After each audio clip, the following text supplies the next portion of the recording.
સુરતના જહાંગીરપુરામાં ઉત્તરાયણ દરમિયાન પતંગની કાતિલ દોરીઓએ 8 વર્ષના બાળકનો જીવ લીધો।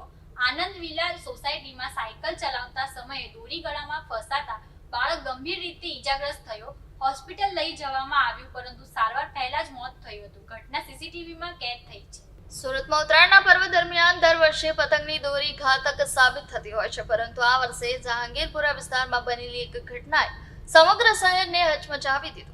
પતંગની કાતિલ દોરીએ એક 8 વર્ષના માસૂમ બાળકનો ભોગ લેતા પરિવારમાં ગમગીની છવાઈ ગઈ છે। આનંદ વિલા સોસાયટીમાં આ ઘટના બની હતી। આ કરુણ ઘટના સુરતના જહાંગીરપુરા વિસ્તારમાં આવેલ આનંદ વિલા સોસાયટીમાં બની હતી।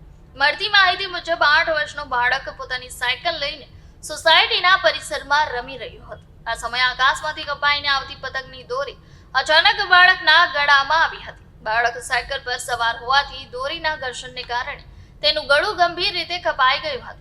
આ સમગ્ર હૃદયદ્રાવક ઘટનાના સીસીટીવી ફૂટેજ પણ સામે આવ્યા છે, જેમાં જોઈ શકાય છે કે બાળક શાંતિથી સાયકલ ચલાવી રહ્યો હતો અને અચાનક દોરી તેના ગળામાં ફસાઈ ગઈ હતી। ગંભીર રીતે ઇજાગ્રસ્ત થયેલા બાળકને તાત્કાલિક હોસ્પિટલ ખસેડવામાં આવ્યો હતો, પરંતુ સારવાર મળી તે પહેલા તેણે દમ તોડી દીધો હતો। પ્રતિબંધ થતા ચાઇનીઝ દોરીના વેચાણ પર સવાલ। આ ઘટના ફરી એકવાર પતંગબાજીમાં વપરાતા ચાઇનીઝ કે કાચવાળા ઘાતક દોરા સામે લાલ બત્તી ધરે છે। સોસાયટીના રહીશો અને સ્થાનિકોમાં આ ઘટનાને પગલે ભારે રોષ અને શોક જોવા મળી રહ્યો છે। ખાસ કરીને વાલીઓ માટે આ કિસ્સો એક ચેતવણી સમાન છે કે ઉત્તરાયણના દિવસોમાં બાળકો જ્યારે ઘરની બહાર નીકળે ત્યારે અત્યંત સાવધાની રાખવી જરૂરી છે। પોલીસે આ મામલે અકસ્માતે મોતનો ગુનો નોંધી વધુ તપાસ હાથ ધરી છે।